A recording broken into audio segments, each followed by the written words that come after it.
Kompiuterį. Sveiki visi, aš Vidmantė iš Angelo mama bendruomenės. Šiandien kalbuosi ir pristatau jums Rasą Andrikienę, psichoterapeutę, gestalto terapiją taikanti su savo susitikimuose. Sveika, Rasa. Labai dėkoju, kad galime šiandieną skirti laiko ir tu gali skirti laiko savo pakalbėti tema, kuri kaip tik šiuo metu, kai mes pradėjome advento laikotarpį ir einame link vienu iš pagrindinių mūsų švenčių Kalėdų. Ir mūsų tema šiandieną yra Kalėdos po netekties. Gal norėtum dar, Rasa, trumpai apie save keletą žodžių pasakyti, aš taip jau iškart prie temos. Jo, tai ilgų įžangų gal ir nereikia, tai sveiki visi, labas Vidmantė.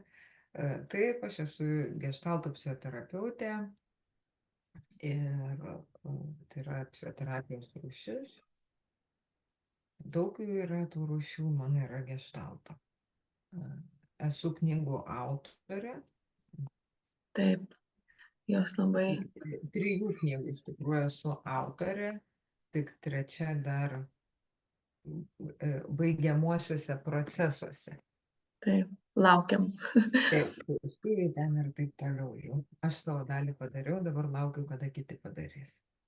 Taip. Ir labai ačiū, kad pakvietei į šitą temą. Iš tikrųjų, tai sunki tema. Aš kaip ir matėjai, taip dvejojau truputėlį, nes galvoju, ką aš galiu pasakyti apie netektį ir apie būtent tokią netektį vaiko, kūdikio.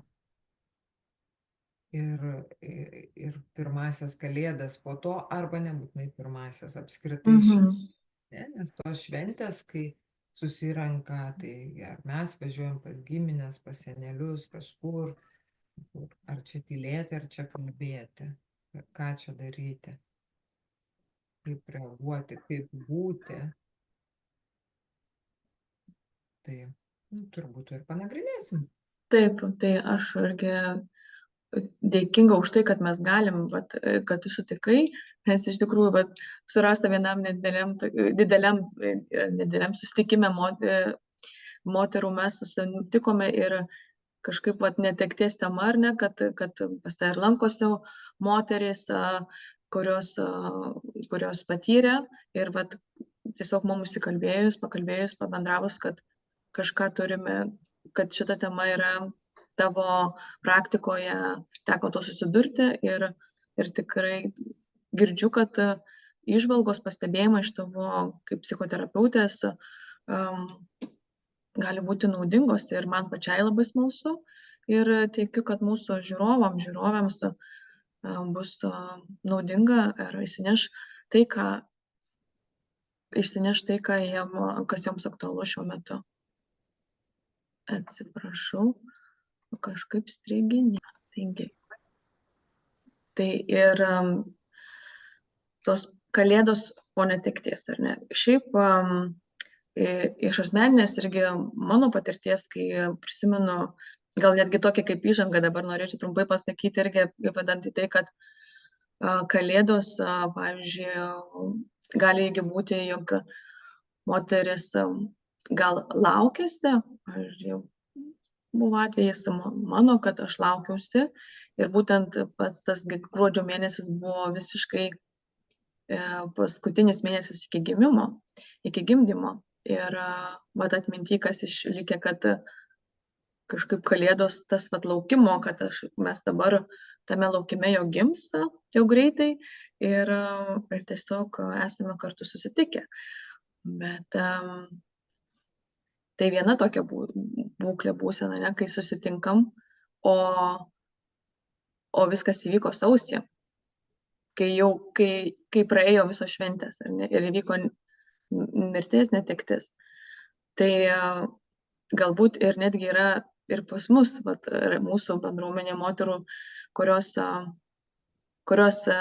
vienokia būklė buvo, kai Kalėdos artėjo, o kitaip, kai jau jos sekančios tos kalėdos. Tai mano atveju aš galvoju, aš prisimenu tai, kad stoviu ir laukiu ir ilsiuosi ir tas pasiruošimas švenčių prie stalo, kaip ten eisim ir būsim, suvažiavę esam. O po to, kai jau nebėra, ir net ne tai, kad nebėra, o ką, su kuo sėdėti. Sėdim kartu, o iš tikrųjų vaikelis, kurio tikėjausi, kurio laukiau, jau fiziškai nėra. Ne? Ir tada vat, dabar tas toksai, ta būsena, kad lik ir, nu, vat, esu ir nesu. Ir čia su visais, ane? Ir ne čia. Kaip tuo metu aš nekalbėjau su jokia psichoterapeute, tiesiog buvau ir dalyvavau visame tame, kaip man pavyko, bet šiandieną esam su tavim. Kaip tu galvoji, kaip tokiais atvejais, nu, vat, kažkokiu panašiu atveju, ar ne, jeigu vienas iš tokių atvejų. Čia gal nereikėtų pradėti lyginti panašus, nepanašus. Iš esmės visi atvejai iš vienos pusės panašus, iš kitos pusės visada skirtingi. Ne, nes lygiai tokios pat situacijos niekada nebus ir žmonių vienodų nebus. Ne? Atsitikus tai pačiai situacijai, žmonės reaguoja skirtingai. Tai žinai, tavo tas, ką sakai, vienos kalėdos su daug vilties ir džiaugsmu ir stebuklo laukimu, kitos kalėdos tarsi viską atėmė. Ne? Ir turėjo būti ne taip, žinai, man klausant tos istorijos ateina jausmas, kad bet turėjo būti ne taip, bet yra taip, kaip yra dabar. Ne? Ir tada, žinai, toks, vat, ko nori moteris, ko nori šeima tada, ar jie nori apie tai kalbėti, nes, nu, tarkim, tavo atveju nuo sausio iki sekančio gruodžio, tai nemažas laiko tarpas, jau kaip ir šeima tarsi susivokus, išbuvusi tame jau kaip ir ramiau, bet pats tas nušventinis laikotarpis, nu, vat, jisai skaudžiai, visada jisai kažkaip tai primena, ne, susimastykime, padarykim tokią sąžinės sąskaitą prieš kalėdas, prieš naujus metus, pažiūrėkim, atsisukim, ką mes nuveikėm. Nu ir atsisuki ir matai, kad buvau aš tos metus, kad išbūčiau kažkaip tai. Ir vieno recepto, kaip išbūti tą netektį, tai aišku, kad nėra. Turbūt esminis momentas, vat, kaip ir tu, Vidmantė, sakai, būti ir leisti savo būti taip, kaip būnasi, taip, kaip norisi. Žinoma, kad gali atsitikti taip, kad nežino moteris, ko jinai nori. Nu, iš tikrųjų, nežinau. Atrodo, nenoriu, kad kas nors lystų, bet žiūrėk, atvažiuoja kažkas, tai ar mama, ar sesuo, ar draugės kokios. Ir visai gerai, dar geriau, ir tas, ačiū, kad jūs atvažiavot. Ne? Taip. Ta tikrai labai sunku savyje susivokti, bet čia labai labai svarbu nespausti savęs ir jokių būdų nebandyti kažkokių tai stereotipų ir kažkokių kaip reikia. Ir čia vėl mes negalim kalbėti apie tai, kad pamiršk viską, ką reikia, nes jeigu šeimoje yra daugiau vaikų, tai vis tiek yra dalykai, kuriuos reikia padaryti dėl tų gyvųjų vaikų. Taip. Ne?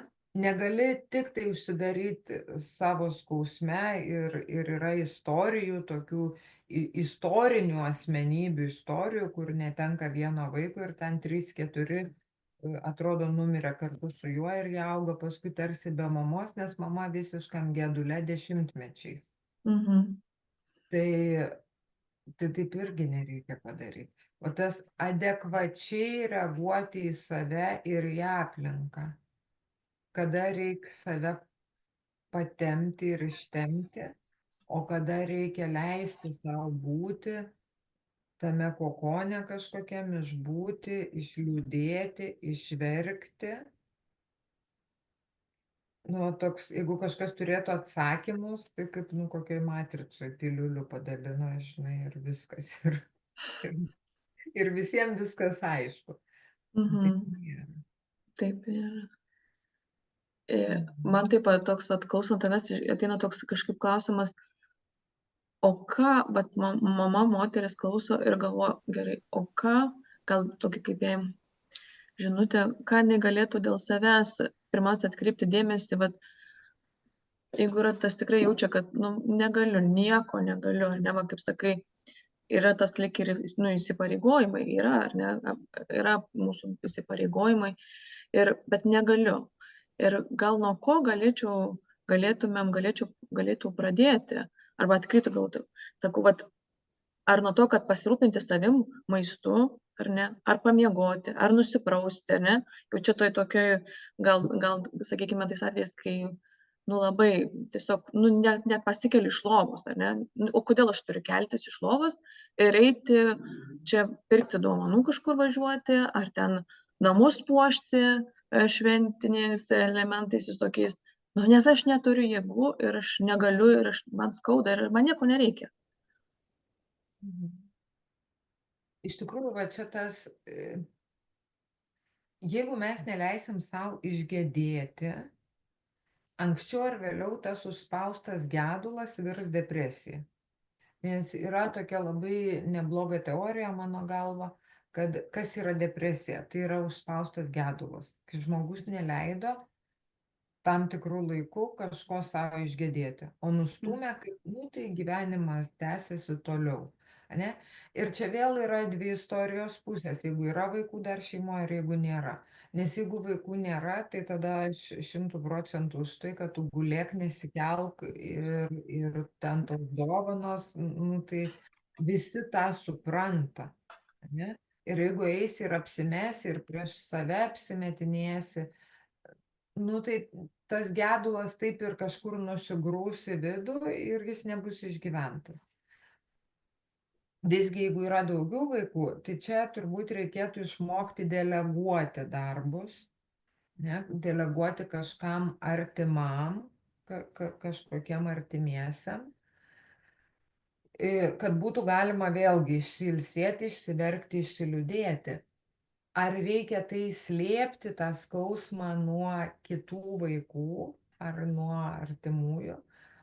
Aš manau, kad ne. Aišku, gal nereikia ten visų detalių pasakoti, bet artimieji turi žinot, kad man skauda. Kiti vaikai turi žinot, kad mamai skauda, man kaip mamai skauda. Iš tikrųjų ir labai liūdna. Ne? Ir tas validuoti ašaras ir validuoti savo liūdėsi. Nes truputėlį per daug to viskas gerai arba viskas bus gerai, šypsokimės, tarsi nieko neįvyko, bet įvyko. Taip. Ir kai mes pradedam apie tai nekalbėti, iš tikrųjų turbūt netaip mažai porų ir išsiskiria po tokių netekčių arba nutolsta, nes tokios krizės, tai yra krizė kažkoje šeimoje, gaunasi neplanuota, jinai arba suartina, arba atskiria partnerius. Jeigu nekalbam, jeigu įsivaizduojam, kad mamos skausmas, moters skausmas didesnis negu vyro, pradedam kaltinti kažką, kad nepadarai, ten nepasirūpinai, tai tada valio, turim atitolimą. Ne? Kalbam abu, dalinamės jausmais ir vertinam, kad kiti žmonės irgi jaučia skausmą. Taip, gal ne tokį, bet kiekvienas turi teisę į savo skausmą.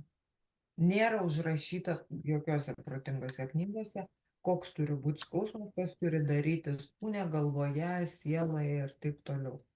Ne, kiekvienas skirtingai mes tą suprantam, jaučiam ir kiekvienas turim skirtingus išveikimo būdus. Va šitą reikia suprasti. Kitas momentas labai svarbus. Jeigu moteris netekusi kūdikio ar vaiko, jinai pati nežino, ko nori, ne? Labai dažnai nesuprantu. Skausmas toks didelis, kad aš nebesuvokiu, ar aš noriu žmonių, ar noriu vienatvės, ar gal atrodo, kad žinau, bet gal ir nežinau. Aplinkiniai irgi nežino, ką daryti. Jie nežino, kaip reaguoti. Jiem lygiai taip pat liūdna ir skauda matyti, kažkokią artimą draugę ar giminaitę, bet tarsi nesinori lysti, bet ir nesinori palikti, ne? Taip, taip. Tai toks gaunas, tai nežinau, ką sakyti, tai nesakysiu nieko. Taip. Nu irgi ne variantas. Ne? Tada turbūt artimiesiam toks tipsas, kad reikėtų vis karts nuo karto gal net neskambinti, o parašyti žinutę, ar jeigu sustinkat, pasakyti labai atvirai, kad aš nežinau, kaip reaguoti. Man labai skauda, man labai liūdna, aš nežinau, kaip reaguoti, kaip tau padėti. Tu man pasakyk, ar tau reikia valgyti nupirkti, ar tau reikia, nežinau, gal tau reikia padėti galvą išsiplauti. Taip. Ta prasme, atvirai, labai švelniai, labai su meile, bet labai atvirai. Nes jeigu pradedam vynioti, nu tai kaip kokį pūlinį, apklijuokim pleistriukais ir tikėkime, kad jo nieks nematys ir jis išgis savaime. Nu, neišgis. Taip. Aha, čia. Aš labai plačiai atsakinėju į klausimą. Labai Rasa, iš tikrųjų labai gražiai, stipriai ir aiškiai palėtė, kad įvardinti, nes galbūt yra, nu irgi, ar asmenybė, žmogus tiesiog vieniem lengviau tą pasakyti, kad ko aš noriu, o kitiem galbūt ir pat, kaip ir tu mini, nežinau, ko aš noriu, nežinau, kas vyksta. Tai dėl to iš tikrųjų tas pasakymas, įvardink, pasakyk. Aš manau, šitą tikrai kviečiu prisiminti. Ir suprant, aš čia žinau iš asmeninės situacijos, kai ne kūdikio netektis, bet iš esmės, kai man buvo situacija gyvenime, kai man per 2 savaitės nuslinko plaukai. Ir kai aš jau pamačiau, kad viskas, jau, nu tikrai viskas, ten turbūt buvo beprasidedant 2 savaitė ir aš jau matau, kad, nu, aš nebegaliu eiti žmonės su tiek, kiek turiu plaukų, ten liko 1/5 turbūt plaukų. Ir man reikės juos skusti ir reikės nešioti peruką arba kažką sugalvoti. Ir realybė trinktelėjo galvą ir, čia mes pastrigom, ne. Atsiprašau, Ta realybė trinktelėjo man į galvą ir aš skambinu draugėm ir noriu pasakyti, kad nevažiuokit jūs pas mane, nes aš nenoriu nieko matyti. Ir aš taip pradedu raudoti, kalbėdama, kad numečiau ragelį. Ir jų žinutės, aš turbūt žinutės tada gavau, kad mes atvažiuojam. Taip. Nesvarbu, ką tu sakai, mes matom tavo būseną ir mes atvažiuojam. Ir tai buvo iš tikrųjų, nu, pats geriausias dalykas, kokį aš turbūt gyvenime esu patyrus, tą tokį meilės ir rūpesčio atžvilgiu. Kad nepatikėjo mano tvirtumu, kad aš čia viena susitvarkysiu, man reikia tiesiog išsiverkti, pabūti vienai. Tai sako, tu galėsi prie mūsų verkti, bet tada verksim 3. Taip.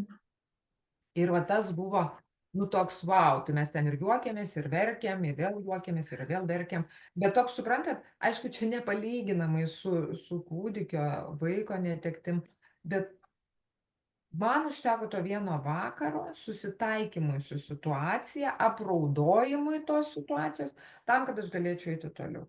Ar man būtų buvus vienai, taip būčiau susitvarkius, aš nežinau, kaip būtų buvę. Tai artimieji irgi turi atlikti tą savo darbą, nuskaityti, ko nori netekusysis. Taip, ar gal tiesiog pabandyti, ar ne, nes tas jau vien už tai, kad bando, kad rodo iniciatyvą ir aš tai dar iš asmenės gal savo tokius irgi pastebėjimo asmenio, kad užduodant klausimą duokim laiko gauti atsakymą. Irgi iš tos didelės meilės kartais tiek nori padėti, tiek nori visko, kad nes tam, kuriam užduoda, jis net tarsi neturi laiko atsakyti, nes tiek apipilam tą meilę, to rūpesčių ir toks iš vienos pusės gal net irgi kraštutinumas, kad per daug visko, palaukit, o pasakyti palauk nebeina ir tada gal net susigūžė, pasakai, nieko man nereikia, nedarykit ir, kaip sakoma, nelyskit man į akis. Tai, nu, tas, vat, ir, o kitas dalykas, kad tas abejingumas, tarsi, ne, kad, nu, tai va, ten paverksi ir praeis tau, ir, nu, tu ten pabūk gerai, mes tau duodam vietos užsidaryk kur tu savo kambarį ar kažkur ir būk. Tai tikrai tų artimųjų ir artimiesiems, kaip tu minėjai, yra sunku, nes jie nežino, ką daryti. Ir pačiai mamai, moteriai, ir aš netgi sakyčiau ir tėvam abiem, ir vyrui, ir moteriai, ne, vaikelio tėvam, kad jiem irgi yra savi iššūkiai ir pamokos bendravime, vat, ką tu paminėjai, kad per bendravimą. Čia tas labai labai reikšmingas bendravimas tarpusavyje. Jeigu ne žodžiu, tai bent nu, raštu tada laišką parašyti, išrašyti tos jausmus ar ne. Ar netgi tas toksai, kad pakeisti aplinką, išeiti, jeigu savo namuose, bute, nu, tapsime, toje nuolatinėje gyvenamoje, tu nesinori apie tai kalbėti, netgi išėjus į kitą aplinką, gamtoje, parke, ar ne, tada ir tas toksai kitaip mes ir per savo fizinį kūną, kai mes judam ir mūsų mintys irgi nurimsta, keičiasi ir ne psichologinė, psichinė sveikata. Tai tą irgi pakviesti netgi viens kitą, gal net paskatinti išeiti tiesiog į lauką pasivaikščioti. Ir dar vienas momentas, apie tą aplinkos pakeitimą galvoju, iš tikrųjų, tai o kodėl negalima apskritai tom šventėm imti ir išvažiuoti kokį šiltą kraštą? taip. Tai pasidaryti, nu, totaliai kitaip. Gi nebūtina mums sėsti prie tų stalų ir vaidinti, kad nieko neatsitiko, ar puoselėti tradicijas, kai viduj iš esmės kyla egzistenciniai klausimai kažkokie susidūrus su mirtim. Visada jie kyla, kai kažkas buvo čia ir nebėra. Tai tas aplinkos pakeitimas į totaliai kitokią labai sveika. Toks pamatyti tą pasaulio platumą, tą kitoniškumą, toks vėlgi prieit prie to iš kitos pusės.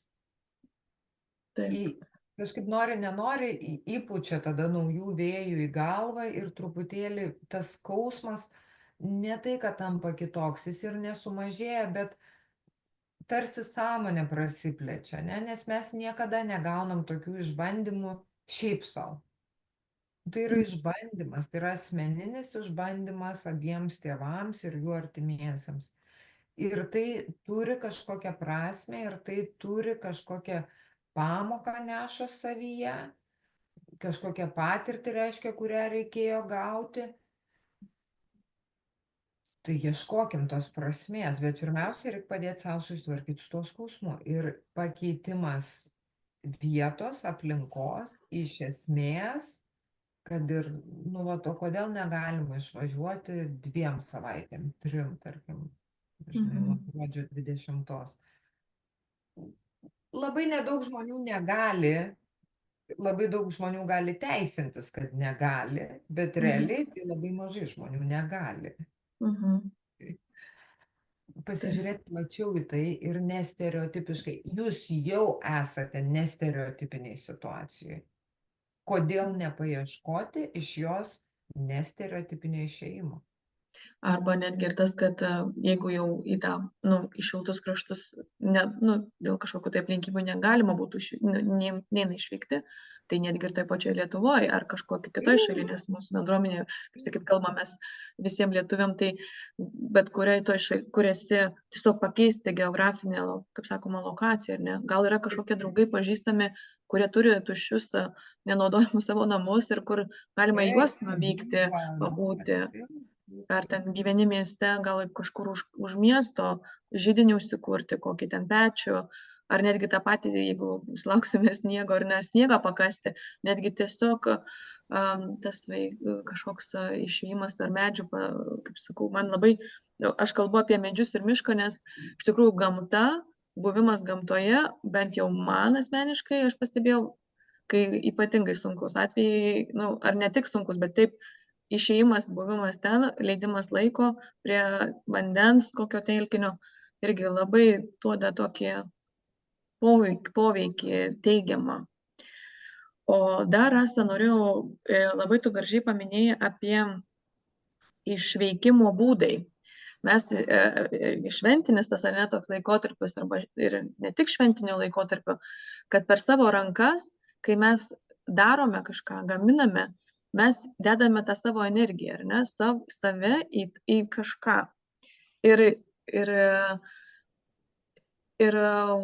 gal netgi irgi toks, vat, pavyzdžiui, pagaminimas, ar ne, kad gal kokios ten per piešimą, ar ne, atvirutės, netgi kokio ten kalėdinio sveikinimo gaminimas, pavyzdžiui, ar žaisliuko, ar sausainio kokio iškepimas, ar ne, receptą užimti, kaip manai, ar irgi tai galėtų prisidėti, kad, pavyzdžiui, nu niekad nemėgstu, nelabai esu gaminantis ar gaminanti, bet žinai ką, aš leisiu sau šitoj dabar būklėje, jeigu gal esu namu, išmėginsiu kažkokį ten pagamint kažką.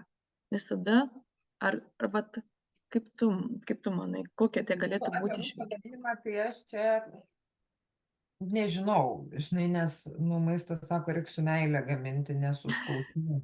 Ne? Tai čia, jeigu tikėsim tą teoriją, tai tada į maistą nukeliaus mūsų skausmas. Tai gal to nereikėtų visgi daryti. Nu, gerai, tada Bet, ne. Jo, ta prasme, ką mes tam suteiksim, ne? Jeigu tai yra užsimiršimas, nu, tai tada vėl kitas dalykas. Bet šiaip tai kažką tai kurti, tai tikrai labai labai gerai. Ir aš galvoju, mes labai dažnai įsivaizduojam, kad kalėdos, šventės yra kažkoks šurmulys ir kažkoks daug žmonių. Kodėl?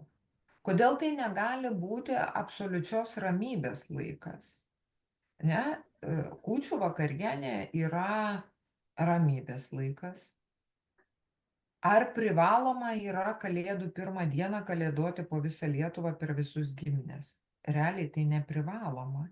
Ir manau, kad tikrai visi suprastų, jeigu neatvažiuoja šeima, kuri patyrė netektį neseniai. Bet tą laiką mes galim skirti savo. Ir tai gali būti veikla su ta artimąja šeima, gali būti laikas vienumoj, jeigu viskas tvarkoj, tam pritarė artimoji šeima. Ne? Ir tada ten rankdarbiai yra fantastinis dalykas. Mezgimas, siuvinėjimas arba siuvimas, piešimas, taškavimas koks nors ten, kaip tas mandalas taškuoja. Ar lipdymas iš kokio molio, ar iš modelino.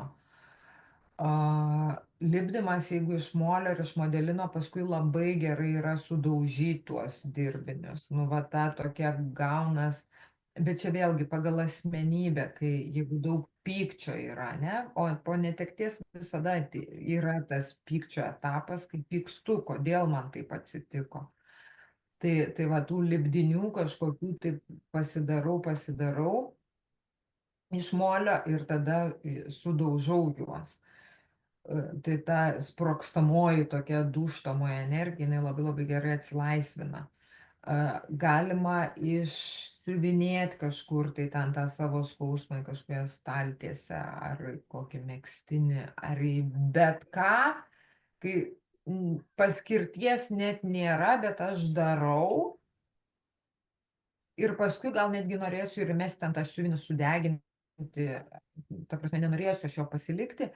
Bet tas, kai būnu tik aš ir va tas darbas, ta mano veikla, toks vyksta savyje, suprantat, kai mes dirbam, čia labai svarbu, kad abi rankos būtų procese. Tai reiškia, tarkim, jeigu mezgam, tai natūraliai abi dvi gaunas, jeigu siuvinėjam, tai vis tiek su viena ten laikom, su kita siuvinėjam. Kairė ranka arba nedarbinė ranka yra mūsų pasąmonės judinimas, dešinė arba darbinė ranka, gali būti atvirkščiai, ne žmonėm. Žodžiu, darbinė ranka, tai ką pasąmonė išjudino, integruojam į sąmonę. Tai nėra tiesiog, kad aš ten taškuoju kažką arba mezgu šypso. Tai nėra šypso. procesai viduje vyksta. Ir tie procesai yra labai geri. Galima tą patį sniegą kasti, galima eit slidinėti, čiuožinėti. Ta prasme, ten, kur yra kūno veikla, fizinė kažkokia veikla, tas yra labai gerai, nes tada mes šitą traumą, netektį išjudinam iš kūno lygmens. O kaip dėl masažų, pavyzdžiui, kokio nors spa procedūrų, kaip manai apie tokius irgi? Matai, tai nėra mano veikla, tai yra, ką aš gaunu. Tai kažkas tai mane masažuoja. Su tuo yra viskas gerai, bet tai nėra susiję su tuo, kad aš išveikiu iš savo kūno. Tai, Čia yra aktyvi veikla, arba nebūtinai aktyvi, jinai gali būti labai neaktyvi, meditatyvinė, bet tai yra būtent, ką žmogus veikia, ne ką tam žmogui duodam, ką jis veikia. Bėgiojimas, vaikščiojimas, plaukiojimas labai gerai ramina, bet čia net ne apie raminimą, čia apie traumos išveikimą. Masažai viskas tvarkoj, ten spa salonai, kirpyklos, visi tie dalykai valio, viskas labai gerai, jeigu norisi, taip, bet esmė yra išveikti pačiam žmogui. Super, girdžiu labai ir ačiū, kad tu tai vardinai, nes kartais galbūt ir iš proto taip toksai, o tai ką man čia, tai aš nieko nemoku, tai ką aš čia dabar darysiu, nes man, niekada aš ten kažkada mokykloje, kokiam ten darbų pamokoje kažką mus ten mokino, o dabar aplamai, internetas, kaip sakoma, liaudiškai paskrolinsiu, pasėdėsiu, gal net irgi dar šita, man kažkaip padina dar minutė mintis, o kaip su socialiniais tinklais ir visom tom aplinkom, kai įeinam ar ne, leidžiam savo laiką ir tarsi norim pabėgti iš tos būklės situacijos, kurioje esam, bet ar šitas stebėjimas socialinėse erdvėse gyvenimu, kaip jisai mus veikia šitoj, ir prieš šventiniam laikotarpį ir aplamai po netekties. Žinot, stebėjimas kitų gyvenimų, kaip visi ten gyvena kažkaip tai gerai, niekada nedavė nieko gero.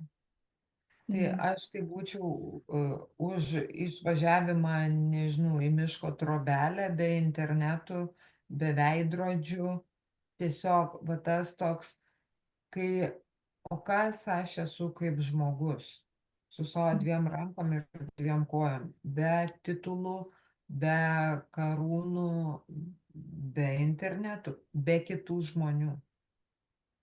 Ne? Tai čia, vat, kalbam apie tai, ne kraštutinį atvejį, ne kažkokį, tarkim, kaip aš važiavau kažkada tai savaitėj į mišką ir iš tikrųjų ten buvau, tokiam namelį, gyvenau viena, bet aš galėjau sau tai leisti, todėl kad vyras pasirūpino vaikais. Vėlgi nekalbam apie kraštutinumus, kad aš viską pamiršau ir mečiau ir išvažiavau, žinai. Tai nebus ramu, tai ta prasme, nereik taip daryti. Turi būti iš esmės ramu, kad tam realiam gyvenime viskas yra tvarkoj ir tada aš išvažiuoju ir vienuma. Arba kad ir neišvažiavus, bet visi socialiniai tinklai iš tikrųjų labai gerai, kai jie yra padėti truputėlį toliau. Darau tai, ką turiu daryti gyvenime, bet kai jau padaryta, kas turi būti padaryta, pabūti aš, kas esu aš, teleportuoti kitų gyvenimus ir pradėti lygintis, nori, nenori, mes lyginamės ir šitai gerai, ir šitam gerai, ir čia visiems gerai. Net toksai užkimšimas savo proto, šiukšliam. Tai kiek mes ten randam gerų dalykų, aišku, kad randam kartus nuo karto, bet iš esmės daugiau yra toks šiukšlių peržiūrėjimas. Tai nereik to. Reikia grįžti kaip tik labiau į save, į ryšį su savim, į ryšį su žmogum šalia, nes jeigu žiūrėkim, tarkim, turim situaciją, vyras ir žmona neteko vaiko ir jie sėdi ir abudu skrolina. Jie tolsta viens nuo kito ar jie artėja? Taip. aišku, kad tolsta, ne? Jeigu pasidedam telefonus, nori, nenori, kažką veikiam kartu, nu, ta energija yra tada į viens kitą. Taip. Tai nereikėtų nusimušinėti į ekranus. Taip, ačiū, čia taip. Aš apie tai man nujaučiau, kad taip, kad taip yra, bet tiesiog kaip įdomu išgirsti ir tavo pasakymą, Iš mintį. kitos pusės, pavyzdžiui, yra sakoma, esu skaičius, kad depresyviem paaugliam netgi rekomenduojama žaisti kompiuterinius žaidimus, nes tada jie panyra į juos ir negalvoja ten, tarkim, kad nusižudyti norėtų. Nu, bet čia tokie kraštutiniai atvejai vėlgi, žinai. Čia mes nekalbam apie depresiją, čia mes kalbam apie netektį, kurią reikia išgyventi ir išgyventi taip, kad ta depresija vėliau nekiltų. Tarsi neišvengti, bet tiesiog daryti, jeigu galima, kaip sakyt, padaryti pastangas, kad sveikai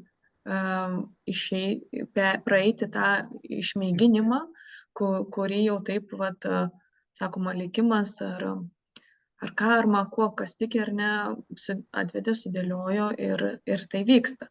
Ir dar netgi toks, paminėjom apie, man ateina mintis dar apie religinius aspektus, irgi apie bažnyčią, ar ne, kai kas, irgi toks šventinis laikotarpis, net dabar advento, mes pradžią turime šiuo metu, tai kad linkę irgi ar ne to į bažnyčią eiti ir skirti laiko, pabūti, ar maldoje, ar pokalbėje su kokiu kunigu, ar ne, dvasininku, ar vienuolė, iš tikrųjų, kaip kokioje aplinkoje, ar ne. Ir ar tai irgi, bet kartais tenka pastebėti kai kuriais atvejais, kai tai labai skauda, galbūt netgi kažkas labai lyg atrodo, toks gal žodis yra fanatiškai, lyg eina į ten ir tik tai ten būna, nes ten yra labai gerai. Irgi lyg ir kraštutinumas toksai, ne? Bet ar čia apie tas svarstyklės ir prisiminimą, kad jeigu ateinu iš šeimos, kurioje yra dar vyras, vaikai ir einu ir kad grįžti ten, ar ne? Kaip tu manai, kokį gal turi įžvalgą? Žinot, toks momentas, jeigu tau padeda, kad tu būsi toj bažnyčioje ar kažkur ten kokiose rekolekcijose, ne, kur ar tylos kokiose stovyklose, nors tylos stovykla šiuo atveju nemanau, kad tiktų, bet iš esmės tas, kas padeda, tas yra gerai. Tai yra pakankamai sveikas būdas atsigręžti į Dievą. Ne, vat aš kaip tik norėjau prieš tau paklausiant, pasakyti, kad pavyzdžiui, tai yra egzistencinė tokia tema, ne, mirtis, kai susiduriam su mirtim, tada labai geras laikas atsigręžti Dievą ir tuo pačiu į save. Ir pavyzdžiui, yra labai įdomios knygos, tos sielų kelionės, ten visa serija, ne. Paskui lietuvių autorės iš tos Ilgevičienės Astrėjos yra apie mirtį ir pomirtinius kelius. Iš tikrųjų, tai manau, absoliučiai kiekvienam reikėtų tą knygą paskaityti ar paklausyti. Audio yra versija, skaitosi jinai man sunkiai, bet audio klausos labai gerai. Tai suprantat, pasižiūrėti į mirtį, į netektį, į išėjimą truputėlį kitaip. Ir tada tai ramina. Tai iš tikrųjų mūsų darbas yra susitaikyti su netektim ir ramiai gyventi toliau. Neįeiti kaltinimą savęs, o kaip aš ramiai gyvensiu toliau, aš gal neturiu teisės ramiai toliau gyventi. Nu, palauk, žinai, jeigu pradėsim žiūrėti iš tos sielos lygmens, tai tada, toks susireikšminimas, aš neturiu teisės gyventi toliau ramiai. Tai puikybė. Tai toks pasižiūrėti iš kitos perspektyvos ir paieškoti tų kitų perspektyvų. Tai aš sakyčiau, kad bažnyčia tikrai yra gerai. Žinot, labai buvo įdomus momentas, aš turiu supervizorę vienuolę ir jinai, ir man kažkaip tai paklausiu, kažkada tai sakau, o tai aš, pavyzdžiui, galėčiau dabar išeiti į vienuolyną, kai turiu vyrą, vaikų. sako, į vienuolyną gali žmonės įžeiti, kai yra vaikai suaugę ir jeigu antra pusė paleidžia. Tai suprantat, ten irgi nėra fanatiškai. Tavęs nepriims, neuždarys į jokį vienuolyną, jeigu tu turi vaikų ir tavęs antra pusė nepaleidžia. Turi raštiškai leisti, kad leidžiu savo žmonai ten ar vyrui išeiti į vienuolyną. Tai suprantat, toks visur turi būti sveikas protas, bet kas blogo, jeigu tu, kas vakarą nueisi į bažnyčią. Taip. Atrasti, kaip sakyt, kažkokį tai, ar grupelį, nes dabar irgi yra, ten galima paskaityti, pavyzdžiui, aš netgi turiu tokį praktinį dalyką, eik į savo kambarėlį.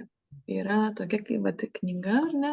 Ir irgi tai kaip praktika, kurią prie bažnyčių, kaip sakyt, prie, kaip čia tos nekurijos, dabar teisingai religiškai, ten pagal hierarchiją, kaip pasakyti, tiesiog, kad organizuojama, galit paieškoti, nes tai yra dvasinės pratybos kasdienėme gyvenime.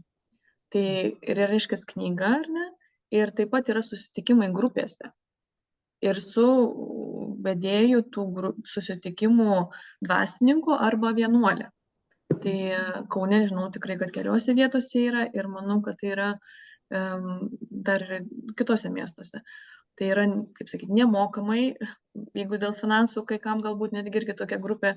Ir tai, kad tai kalba, kiekvieną dieną turi, sakoma, savo namų darbų paskaityti ir taip pat ateiti, kur pakalbėti, aptarti. Ir yra, toks ėjimas į save ir kartu į stebėjimas, kas vyksta aplinkui.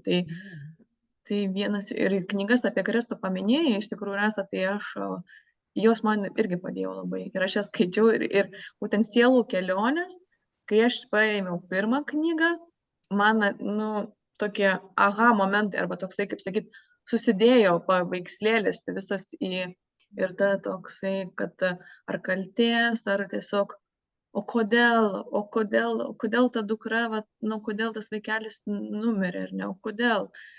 Nes tas kodėl, tas toks nuolat, tas klausimas, kodėl.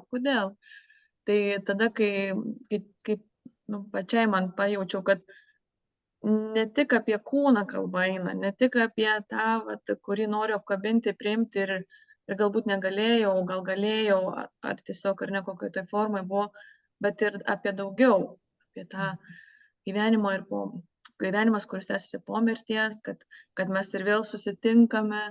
Ir kažkiek man gal netgi irgi nuraminimą tokį davė, suteikęs nuraminimą, kad... Jeigu mes žiūrim tik tai iš šitos perspektyvos žmogiškos, taip, ką matau, kas čia yra, ką matau, tas ir yra. Tai tada gyvenime nieks neturi prasmės. Realiai nieks. Gimė žmogus, mirė žmogus, kam, kodėl? Dar galėjo pagyventi, galėjo, ir ką, bet numirė dabar. Žinai, toks, kur be pažiūrėsi, absoliučiai nieks tada neturi prasmės. Ir bent jau man tai reikia, tos aukštesnės prasmės. Ir kas dabar pasakys, yra, nėra, nepatikrinsi, ne? Yra žmonių, kurie mato kažkokius dalykus ir mes galim sakyti, kad, žinai, pilnos psichiatrinės matančių įvairius dalykus. Bet ta aukštesnė prasmė ir ateina iš aukštesnio suvokimo. Ir tokios sunkios, tragiškos tos situacijos, pamokos, išgyvenimai, patirtis išgrynina, kuo mes tikim, kas mes esam. Ar mes sukamės į tą pyktį ant gyvenimo ir viso pasaulio ir į beprasmybę, ar mes kaip tik atrandam prasmę. Tai yra tarsi slengstis, kurį arba perlipi, arba ne. Arba pergriūni kažkaip tai. Arba irgi kartais tas toks gal užsibuvimas, bet gal net nesąmoningai skauda, negera, blogai, karts nuo karto, paverkiu, kažkaip gyvenimas vyksta, teka, bet kaip tu sakai, kažkoks lyg ir nėra to sekančio laiptelio. Kažkur, bet lyg nėra sekančio žingsnio. Nors ir tada labai gal reikšminga būtų pažvelgti, o ką aš dariau dėl savęs, kokius ėmiausi veiksmus, ar kreipiausi pas kažką, ar ėjau, ar bendruomenę, ar ieškojau, ar klausiau, domėjausi. Dabar iš tikrųjų mes gyvename tokiam laikotarpį, kur tos informacijos ir kartu labai daug, ir iš tikrųjų kartu net gal sunku atsirinkti, o kas vis dėlto man, ir ta kokybė, ir kartu ar tai, iš kur ateina ta informacija, ar ne? Tai kokiais kanalais. Tai labai tas, gal net ir aš galvoju, man pačiai tai prisidėjo prie mano pačios evoliucijos arba to perėjimo į kitą būseną, kai ir sutikau moteris, kurios patyrė, mačiau, kaip joms sekasi, kaip jos gyvena toliau, kai aš sutikau specialistus, kurie kalba apie tai, kaip sau padėti, kad normalu, kad blogai jaučiuosi, normalu verkti, normalu kalbėti, normalu tylėti, tas normalizavimas, ar ne, savęs ir savo būklės. Ir dar jeigu toks, ką aš galvoju, gali būti ir kaip ir prieš kalėdinis laikotarpis, ir ar šiaip gyvenime, kad užrašyti, ar ne, turiu užrašinę kažkokią, ar ne, ir rašiklį ir ranka, ar ne, aš ten laiškus, gal yra, kad ir psichologiniai dalykai, kad laiškus, pavyzdžiui, savo vaikam, ar ne, negimusiam ar mirusiam rašyti, ar išrašyti savo būseną, jausmus, ar dienoraštį, gal dar yra kaip tu turi pastebėjimo šitais atvejais. Vėl, čia, žinot, taip sakyt, kad rašymas tikrai padeda. Man, pavyzdžiui, nepatinka rašyti. Labai keistai skamba kaip iš rašytojos, bet man nepatinka rašyti. Jeigu aš galiu nerašyti, nerašau. Bet aš žinau ir turiu draugų, kuriuom tas išrašymas tikrai labai labai padeda. Tai iš esmės tai yra labai gera priemonė. Ir rašyti, pavyzdžiui, kairė ir dešinė ranka. Vieną kartą viena, kitą kartą kita. Kad pajudintumėm ir sąmonę, ir pasąmonę. Tai viskas, kas veikia jums ir nekenkia kitiems, yra gerai ir tą reikia daryti. Ir iš tikrųjų, labai svarbų momentą, Vidmante, paminėjai, kad reikia kreiptis į bendruomenę. Ne? Jau jeigu susidūrėm su tokia situacija, atsitiko tokia situacija, iš tikrųjų esu mačius pavyzdžių, kur ten prasideda kelionės pas būrėjas, pas gūrų nušvitimo meistrus ir dar kažkur tai, kas realios naudos neduoda, sumaišo žmogui protą, tada jis nusivilia ir sako, nafik, man tos visos, aš buvau ten ir ten, nieks nepadėjo. Tai labai gerai yra pirmiausia susirasti panašių žmonių, panašią patirtį turinčių žmonių bendruomenę. Ir tenais pasiklausinėti. Iš tikrųjų yra, kur nemokamai, kur nereik tūkstančių išleisti. Tu nueik nemokamai, pabūk toj grupeliai, paverk, paklausyk. Ne? Kas iš to, kad aš pakalbėsiu? Nebandęs nesužinosi, bet tikrai yra, padeda, tas pakalbėjimas padeda. Nebūtų psichoterapija, psichologija visa neklestėtų, jeigu tai nepadėtų. Ne? Kitoks, aš siūlyčiau pirmiausia susirasti ne bendraminčių, o bendrų patirčių turinčių žmonių bendruomenę ir tada iš ten jau ieškoti kelių kažkur tai. Nes ten jau pasakys žmonės, kad man padėjo šitas ir šitas, o man šitas. Ir tada jau turim daug įrankių ir rinkimės, kas galbūt tiktų man. Ne? Nes kai pradedam taip, iš tikrųjų labai dažnai žmonės jaučiasi vieni. Iš tikrųjų labai ir keista, kaip kai kuriem net nešauna mintis į galvą, kad reiktų paieškoti tų bendruomenių. Kad galbūt jų yra. Nes tas izoliacijos jausmas irgi yra labai blogas, jis labai sunkus ir jis visiškai nepadeda sveikti. Tai tą saviizoliaciją reikėtų, kaip įmanoma, labiau pašalinti, neprieiti iki jos, vengti. Arba atkreipti dėmesį, kiek tai tęsiasi, ar ne, gal, nes ir kiek tas laikotarpis. Kažkiek tai yra tikrai normalu ir būtina netgi, bet taip, teisingai. Kiek tai tęsiasi. Ja. Nu, Rasa, manau, kad mes, Prikalbėjom.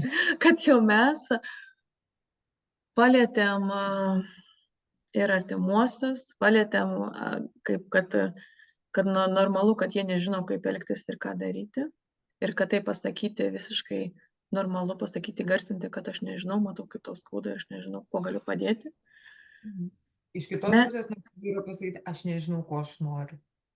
tai, taip, ir aš nežinau, ko aš noriu, ar ne? Ir kad tas šventes galime sutikti visiškai kitaip, negu įprastai prieš tai sutikdavom. Pavyzdžiui, ne, pažiūrėti, o kaip taip. Ir kad būti gamtoj, atsijungus nuo socialinių tinklų ir internetinio ryšio, ar ne, tada įėjimo į santykį vienas su kitu, kur jeigu pora, ar ne, kad aš tave matau, aš tave girdžiu, esam šalia.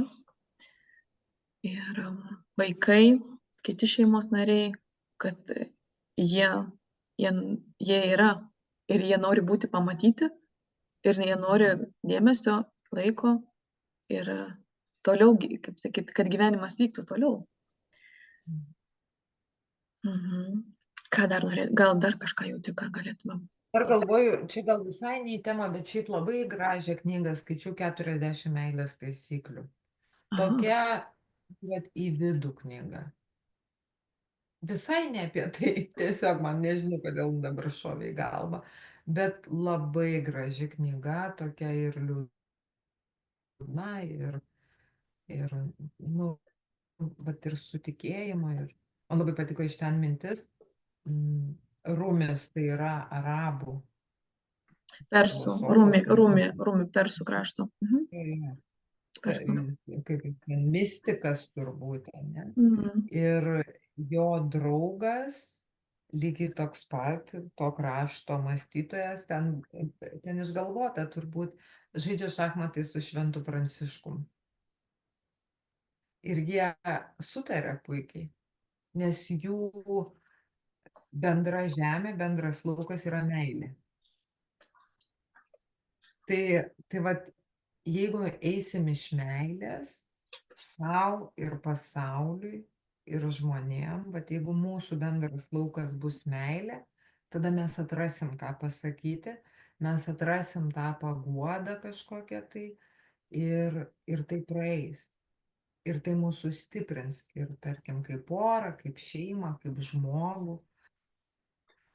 Bet jeigu užstriksim kaltinimuose, pyktyje, liūdesyje, nu, tada gali būti ir kitaip. Taip. Labai čia. Lyrinė gaida tokia adventinė. Meilė, o meilė yra iš tikrųjų ta šviesa mumyse, ir kurią mes ir skleidžiam aplinkiniam, kurią dalinamės ir išreiškiam ir per žodžius, ir per veiksmus, per apkabinimą, per buvimą šalia.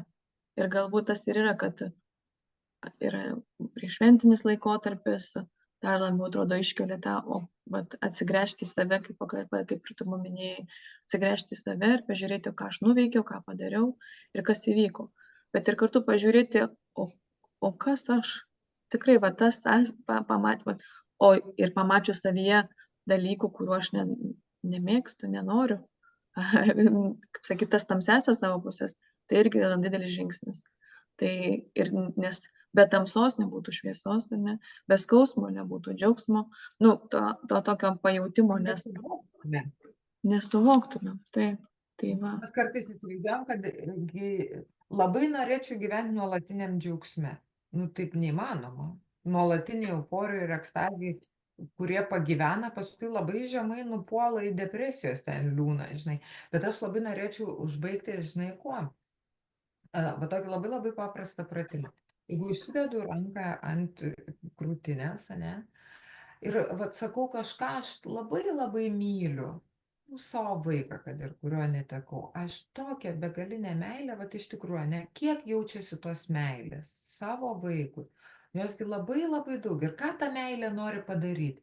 Jinai nori išsiveržti kažkur, kur man ją padėti. Ir įsivaizduojam, kad jinai, va taip, nu, tarsi iš vidaus kyla ir atsitrenkia į mano delną ir sugrįžta į mane atgal ir pasklinda po visą mane. Tai jeigu aš pirmiausiai šitą meilę duočiau sau, ar aš elgčiausi su savimi taip, kaip elgiuosi, ar aš taip neprižiūrėčiau savęs ir nusispjaučiau į save, ar aš taip elgčiausi su savo artimaisiais, turbūt, kad ne. Ne, nes kai ta meilė atsimuša į delną ir pasklinda po visą kūną, toks netgi vaizdinys gali iškilti, kad nu vos nešvytintis kažkoks tai pasidarau. Ne? Tai vat tą meilę pirmiausia grąžinkim sau ir tada galėsim duoti visam pasauliui.